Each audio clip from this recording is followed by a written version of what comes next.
কোনো অসুস্থ মানুষ, অসুস্থ রোগী কোনো সেবা প্রতিষ্ঠানের সামনে এসে পৌঁছলে তাকে তিনি কোথা থেকে এসছেন, কী এসছেন, তার উপর বিচার করে ফিরিয়ে দেয়া, সেটা কতখানি নৈতিক দিক থেকে ঠিক, এটা এখন একটা যেহেতু প্রচার চলছে, প্রচারের সঙ্গে হাওয়ায় থাকতে কোনো সংস্থা একটা সস্তা রাজনীতির জন্য এসব বলতে পারে। কিন্তু যদি মানবিকতার ক্ষেত্রে দেখা হয় তাহলে একসঙ্গে বলা হোক যে বাংলাদেশ থেকে যারা আসবে তাদের নেব না, আর বাংলা থেকে যারা আসবে তাদের ফ্রি বা 75% ডিসকাউন্ট। তো সেটা করলে তো আরও সুবিধা হয়। তাহলে বাংলার প্রতি প্রেমটা আরও খুব ভালোভাবে দেখানো যায় যে আমরা বাংলাদেশটা তাদের সিদ্ধান্ত যে বাংলাদেশের রোগী দেখবেন না, কিন্তু বাংলার রোগী গেলে যা বিল হবে 80% ডিসকাউন্ট, কারণ আমরা বাংলার সঙ্গে আছি। বলছি এই অভিষেক বন্দ্যোপাধ্যায় আজকে বিষ্ণুপুর আমাদের লোকসভা কেন্দ্রের অন্তর্গত এলাকায় ডাক্তারদের কর্মসূচি, অন্যদিকে তৃণমূলও জোড়া কর্মসূচি করলো। অন্যদিকে মানেটা কি? সবটাই তো একদিক। কলকাতায় তো কোথাও কি না, কোনো বিষয় না, কোথাও কোনো তুলনার বিষয় নেই, সংঘাতের বিষয় নেই। ডায়মন্ড হারবার লোকসভা কেন্দ্রের সাংসদ, তিনি তার লোকসভা কেন্দ্রে চিকিৎসা পরিষেবার জন্য একটি কর্মসূচি, বৃহৎ কর্মসূচি নিয়েছেন। তার সঙ্গে কোথায় সংঘাত, কেন তুলনা করছেন? ওয়াকফ যেটা কেন্দ্রের নীতি, তার বিরুদ্ধে হয়েছে তৃণমূলের সমাবেশ। আবার যেটা মহিলাদের অপরাজিতা বিল, সেটা অবিলম্বে মহিলাদের জন্য, মহিলাদের সুরক্ষায় যেভাবে মমতা বন্দ্যোপাধ্যায় কাজ করছেন, তৃণমূল মহিলা কংগ্রেসের মিছিল সর্বত্র হয়েছে। আবার ডায়মন্ড হারবার কেন্দ্রে সেখানকার সাংসদ তার লোকসভা কেন্দ্রে সেখানকার মানুষকে পরিষেবা দেওয়ার জন্য যে সেবাশ্রয়ের যে স্কিম, তিনি সেখানে একটা বৃহৎ কর্মসূচি নিয়েছেন।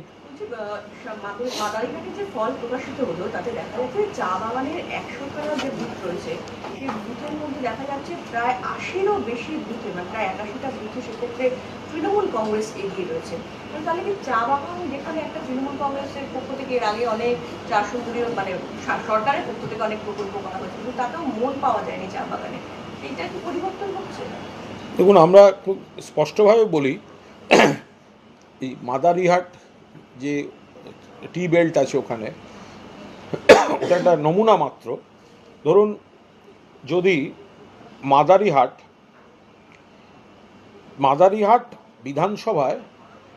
বিধানসভায় চা বাগান অধ্যুষিত বুথ আছে 100টি।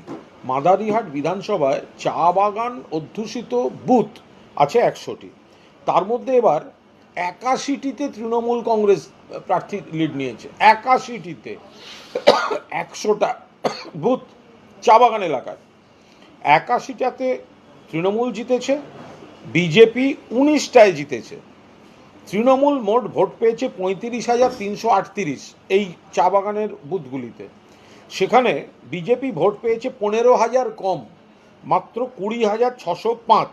ফলে এই 100টা চা বাগান এরিয়ার যে বুথ, তাতে 14,733 ভোটে এগিয়ে আছে তৃণমূল কংগ্রেসের প্রার্থী।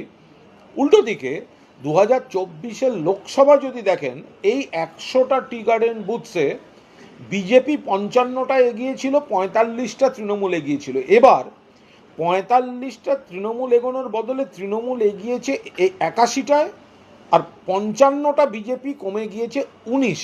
এর মূল কারণ হচ্ছে, মানুষ বুঝতে পারছেন যে বিজেপি ভুল বুঝিয়েছিল এই চা শ্রমিকদের, চা বাগান সংক্রান্ত যারা রয়েছেন তাদেরকে, কিন্তু আসল উপকারটা দিচ্ছেন, মানুষের পাশে থাকছেন মমতা বন্দ্যোপাধ্যায়।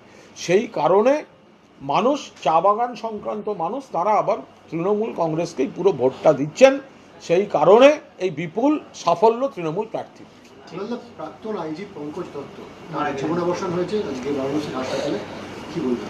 দেখুন, প্রাক্তন আইজি পঙ্কজ দত্ত, তাঁর জীবনাবসানের খবর পেয়েছি, আন্তরিকভাবে শোক জ্ঞাপন করছি। পঙ্কজবাবুর সঙ্গে আমার যথেষ্ট পরিচয় ছিল, বেশ ভালো পরিচয় ছিল। বিভিন্ন টিভি বিতর্কে ইস্যুভিত্তিকভাবে তার সঙ্গে আমার বিরোধিতা থাকতো, যে আপনাদের সময় সব ভালো ছিল আর এখন সব খারাপ, প্রাক্তন হয়ে বর্তমানদের ভুল ধরতে ভালো লাগে। আমি আমার মতো লজিক দিতাম, উনি আবার ওনার মতো লজিক দিতেন, কিন্তু এর বাইরে উনি একজন দক্ষ বক্তা, বয়স্ক মানুষ, কিন্তু একটা স্পিরিট সবসময় কাজ করত। বহুভাবে কথা হয়েছে, আমাকে স্নেহ করতেন এবং আমাদের নানা বিষয়ে কথা হতো। এবার পঙ্কজবাবু যে আচমকা অসুস্থ হয়ে মৃত্যু, গভীর শোক প্রকাশ করছি এবং টিভি প্যানেল এবং এই ধরনের আলোচনায় নিশ্চিতভাবে পঙ্কজবাবুকে মিস করব। কোনো অসুস্থ মানুষ, অসুস্থ রোগী কোনো সেবা প্রতিষ্ঠানের সামনে এসে পৌঁছলে তাকে তিনি কোথা থেকে এসছেন, কী এসছেন, তার উপর বিচার করে ফিরিয়ে দেয়া, সেটা কতখানি নৈতিক দিক থেকে ঠিক, এটা এখন একটা যেহেতু প্রচার চলছে, প্রচারের সঙ্গে হাওয়ায় থাকতে কোনো সংস্থা একটা সস্তা রাজনীতির জন্য এসব বলতে পারে। কিন্তু যদি মানবিকতার ক্ষেত্রে দেখা হয়, তাহলে একসঙ্গে বলা হোক যে বাংলাদেশ থেকে যারা আসবে তাদের নেব না, আর বাংলা থেকে যারা আসবে তাদের ফ্রি বা 75% ডিসকাউন্ট। তো সেটা করলে তো আরও সুবিধা হয়, তাহলে বাংলার প্রতি প্রেমটা আরও খুব ভালোভাবে দেখানো যায় যে আমরা বাংলাদেশটা, তাদের সিদ্ধান্ত যে বাংলাদেশের রোগী দেখবেন না, কিন্তু বাংলার রোগী গেলে যা বিল হবে 80% ডিসকাউন্ট, কারণ আমরা বাংলার সঙ্গে আছি। জি, বলছি এই অভিষেক বন্দ্যোপাধ্যায় আজকে বিষ্ণুপুর এমন লোকসভা কেন্দ্রের অন্তর্গত এলাকায় ডাক্তারদের কর্মসূচি, অন্যদিকে তৃণমূলও জোড়া কর্মসূচি করলো। অন্যদিকে মানেটা কি? সবটাই তো একদিক। হ্যাঁ, কলকাতায় তো কোথাও কি না, কোনো বিষয় না, কোথাও কোনো তুলনার বিষয় নেই, সংঘাতের বিষয় নেই। ডায়মন্ড হারবার লোকসভা কেন্দ্রের সাংসদ, তিনি তার লোকসভা কেন্দ্রে চিকিৎসা পরিষেবার জন্য একটি কর্মসূচি, বৃহৎ কর্মসূচি নিয়েছেন। তার সঙ্গে কোথায় সংঘাত, কেন তুলনা করছেন? ওয়াকফ যেটা কেন্দ্রের নীতি, তার বিরুদ্ধে হয়েছে তৃণমূলের সমাবেশ। আবার যেটা মহিলাদের অপরাজিতা বিল, সেটা অবিলম্বে মহিলাদের জন্য, মহিলাদের সুরক্ষায় যেভাবে মমতা বন্দ্যোপাধ্যায় কাজ করছেন, তৃণমূল মহিলা কংগ্রেসের মিছিল সর্বত্র হয়েছে। আবার ডায়মন্ড হারবার কেন্দ্রে সেখানকার সাংসদ তার লোকসভা কেন্দ্রে সেখানকার মানুষকে পরিষেবা দেওয়ার জন্য যে সেবাশ্রয়ের যে স্কিম, তিনি সেখানে একটা বৃহৎ কর্মসূচি নিয়েছেন।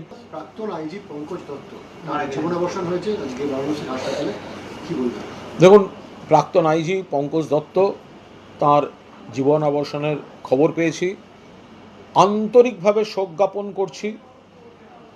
পঙ্কজবাবুর সঙ্গে আমার যথেষ্ট পরিচয় ছিল, বেশ ভালো পরিচয় ছিল। বিভিন্ন টিভি বিতর্কে ইস্যুভিত্তিকভাবে তার সঙ্গে আমার বিরোধিতা থাকতো, যে আপনাদের সময় সব ভালো ছিল আর এখন সব খারাপ, প্রাক্তন হয়ে বর্তমানদের ভুল ধরতে ভালো লাগে। আমি আমার মতো লজিক দিতাম, উনি আবার ওনার মতো লজিক দিতেন, কিন্তু এর বাইরে উনি একজন দক্ষ বক্তা, বয়স্ক মানুষ, কিন্তু একটা স্পিরিট সবসময় কাজ করতো।